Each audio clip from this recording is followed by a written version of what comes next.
Hey everyone, today I'm going to talk to you about the 3 steps needed to overcome the burnout cycle. I'm Angela Williams. I'm a licensed clinical social worker and a coach, and I am here to help you achieve your biggest, wildest, bravest dreams and to overcome anything that gets in the way of you living the life that you want.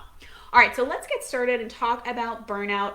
It is now defined in the ICD-11. The ICD is the International Classification of Diseases. Doctors use this, psychiatrists use this, therapists use these codes to understand what's going on with us, what we've got going on in our lives, what's going wrong, right? All of these different things. So let's look at the definition that they give. Burnout is a syndrome conceptualized as resulting from chronic workplace stress that has not been successfully managed.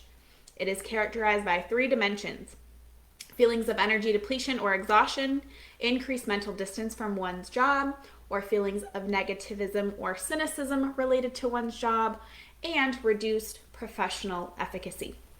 If anyone thinks that sounds familiar, raise your hand because I know I definitely do. I've experienced this before. I've experienced this more than once.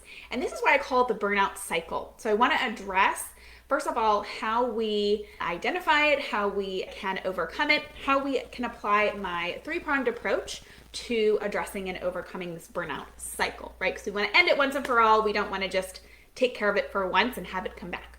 So when I was in a job, I was really working my butt off. I was trying to rise in the ranks. I was really trying to be the best worker I could be, always giving 110%. That's my achiever. That's my perfectionist stuff coming up. And so there was a lot going on there. I ended up taking on more jobs because my goal was like, let's have this financial security. Let's have this generational wealth going on. So that led me to, I started a business. I had another side business. I was teaching on the side in addition to my full 40-hour work week. So I was definitely burning the candle at both ends. I worked way over 40 hours a week. I started to really get exhausted. I was more irritated. I had less energy. I was getting sick more. My body was really slamming on the brakes, and I got migraines. I had to go to the doctor more. I got sick more. I broke down more. I was more emotional. I was just really, it was hard for me to function at my top capacity during this time. Definitely had those feelings of resentment, of negativity. There was some, reduction of me being able to make decisions because this burnout was really getting to me. It was really taking my energy, and it was hard for me to make those decisions, and it was impacting the way that I worked. So I talk about this because I think we all maybe experience this or know someone who's experienced this, and I think especially now during the Great Resignation with everything that's going on with the pandemic, right? We become caregivers. We have to work at home. We have to shift and pivot and do all of these things that, we're looking at our employers for flexibility and support. And when that's not given, I'm kind of sitting around and like, do I even like doing this stuff, right? We are making different choices, and we're really, I think burned out by a lot of different things. And so I know the definition was really focused on the workplace, but I think personally, with the work that I've done with myself and my other clients, that this can come from a myriad of factors, right? This can come from the environment, this can come from the world, society, all these things can influence.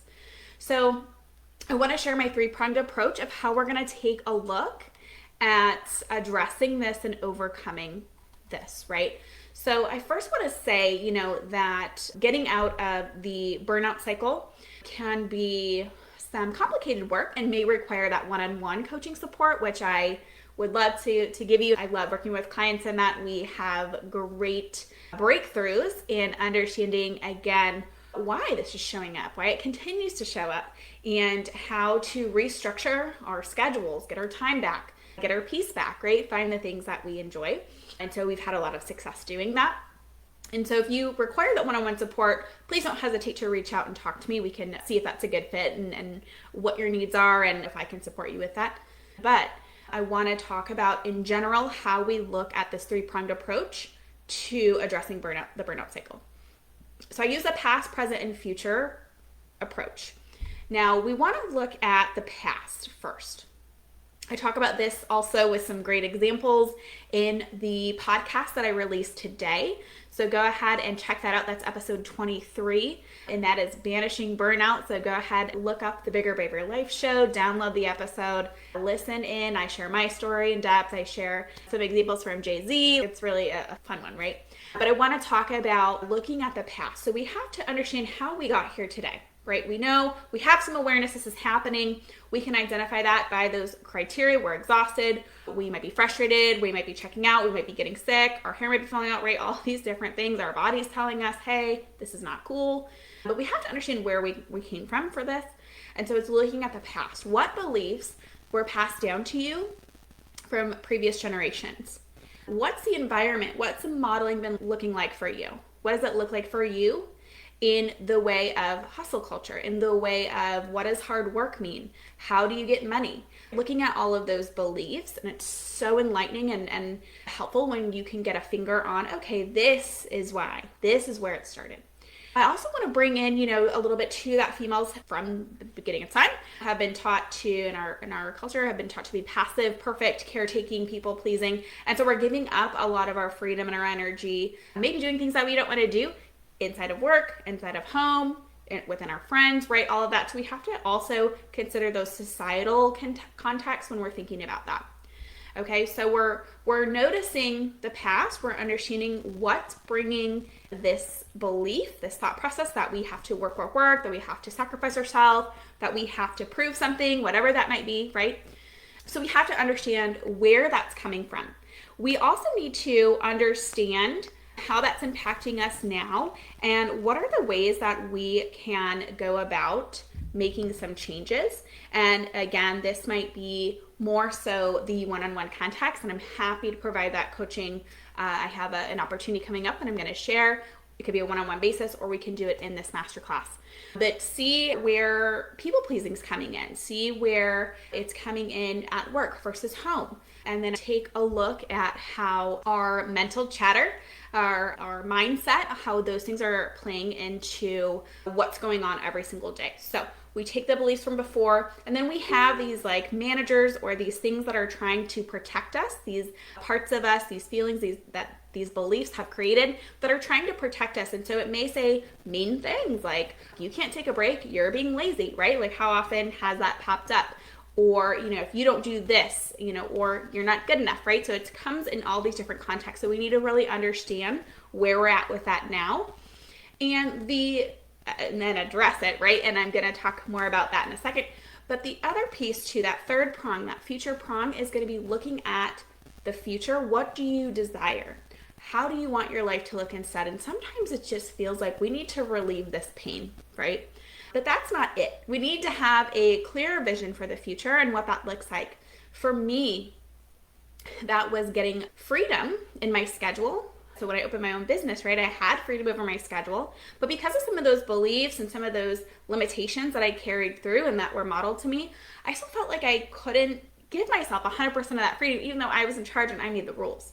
So we also have to work through how that's presenting today, whether that's you can't say no to certain clients or work, or you think all money is good money. And so therefore we're taking maybe some clients that aren't the best, or we're really kind of forcing ourselves to do things that we don't want to do. Right? So we got to really take a look at that. But it's looking at the future. I want to say no and not feel guilty. I want to rest and not feel like I have to do my to-do list or fold the laundry or do something else. I can have that true rest and know that I'm not going to lose my income. I'm not going to, lose my business. Everything's not going to fall apart. Right? So it's really knowing that you can decide what you want your future to look like. You want that peace, right? You want that relaxation, and you can have that. I have that now. I'm so thankful. But it took me a couple rounds to go through this burnout cycle to understand where these patterns were creeping back in. So even if you have one part, you know where these come from, that's great. Now, okay, how do we address those, and how do we address what's happening in front of us, and how do we address what's going on in the future? So if that feels like, ooh, that kind of feels like a lot, right? I have an opportunity that I want to share with you because I'm hosting a new masterclass. I'm super excited to share this with you. It is called Burnout to Bliss. And it's really, how to quit being so dang hard on yourself and rest without the guilt, right? Because we feel guilty for taking time away. We feel guilty for leaving our team or whatever that is, right? So we want to quit being so hard on ourselves and rest without guilt, rest with that freedom. The link will be here. to grab that. And in this workshop, we're going to be super chill. It's going to be also fun, and you're going to learn a lot, and you're going to really come away with having a plan of how you are going to turn that burnout around for yourself. Okay, so we're going to start off with some rest and relaxation right off the bat, and I do this with a lot of my courses and groups because we need it, right? We need it all the time. So we start off with that. We're going to gain awareness of which is our manager parts are going to be in charge. I really go through a whole framework for this, and I'm really excited to share that with you. Are you always striving? Are you self-critical? Are you judgmental? Are you a pessimist, right? What else is coming up? Understand the patterns of your past. Why do you feel so guilty for just trying to relax, right? We're going to learn how to tame that overachiever so you can leave the work at work and reconnect with yourself and the people you love. And I will show you how you can become that compassionate leader to yourself and create that future vision that you want, so you don't have the burnout, the criticism, or the self-doubt from yourself. So we create more of that bliss in your life. All right, so definitely get in today, and I will see you next week.